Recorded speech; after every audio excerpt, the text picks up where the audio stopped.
My name is Josh, and I'm a 30-year-old from the suburbs of Los Angeles. This is the story of how my mother's betrayal taught me that some family ties aren't worth holding on to. I stood on the cracked porch of my father's house, staring at the word betrayer scrawled in crimson paint across the door. My mother, Evelyn, did this. She didn't just want to steal what my dad left me. She wanted to torch it all, to burn away every trace of him, and I almost let her break me. This house isn't just a building. It's a testament to my dad, Thomas. He taught me how to carve my name into the world, how to stand firm when it shakes beneath you. He was my compass, my only true north. But Evelyn wanted to rip his legacy from my hands, his home, his savings, his memory. Let me pull you into the storm that started it all.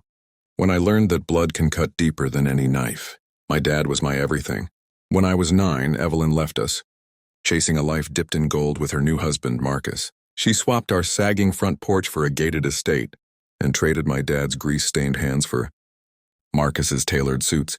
My weekends at her place felt like visiting a museum, cold, pristine, and full of strangers. My half-siblings, Maya and Kevin, looked at me like I was a stain on their perfect world. My dad never spoke ill of her, though. Even when she drained him with alimony, he'd just shrug and say, "Josh, you hold tight to what's good even when it stings." I was 16 when I caught him in the shed, his knuckles white around his screwdriver, tears streaking his face. Evelyn had demanded another chunk of his paycheck. I asked why he didn't push back. His voice cracked like dry wood. "You're my reason, Josh. You're what I'm fighting for." That moment seared into me. So when he died 2 years ago, a stroke that snatched him in his sleep, I swore I'd protect what he left behind. His house, his money, his trust. The will was airtight. Everything was mine. Dad knew Evelyn would come clawing, and she did before his grave had even settled. First, it was soft pleas through late-night texts. "Josh, I'm just thinking of you." Then there was guilt, sharp as a blade. "I gave you a father who could provide." Finally, it was demands. "Share with your family, Josh. It's the right thing to do." Family. She meant Marcus, Maya, and Kevin, people who never visited Dad, never called when he was fading, never cared when he was gone. I said no again and again until she started haunting my doorstep. One evening, I dragged myself home after a double shift, my bones aching. There she was, leaning against her sleek car, her silk scarf catching the streetlight. "We need to settle this," she said, her voice like ice cracking. She pushed into my apartment, her heels clicking like a countdown. "You're hoarding what could save your siblings' futures." I bit back a laugh. Save them? Where were they when Dad was dying alone? Her eyes glinted hard as steel. "You're turning your back on blood." I swung the door open. "You turned your back on us first, Evelyn." She stormed out, but I felt the shadow of her next move. Then came a summons, a family gathering at her estate, written on embossed paper that reeked of a setup. My instinct screamed to stay away, but I needed to face her game. I called my friend Rachel, Dad's lawyer since I was a kid. "It's a trap," she said, her voice steady. "I'm coming, but keep it a secret."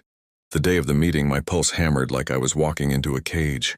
Evelyn's mansion gleamed with excess, marble columns, velvet curtains, and her family was perched like vultures. 2 men in suits flanked her, lawyers. One of them slid a contract across the table, his smile oily. "This ensures a fair division of your father's estate." Fair, they wanted 85%, Dad's house, his savings, even his old toolbox. I looked at Evelyn, her face a mask of crocodile tears. "You don't need it all, Josh." Rage coiled in my chest, but I grinned. "Funny thing," I said, leaning forward. "I didn't come alone." The door opened and Rachel strode in, her presence like a storm breaking. Evelyn's smile vanished. Rachel snatched their contract, scanning it with a smirk. "This is trash. Illegal trash. Try pushing it and we'll bury you in court." Silence choked the room. Evelyn's voice turned venomous.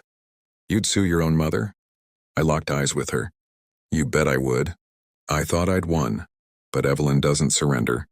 A week later, my phone buzzed at 3:14 a.m.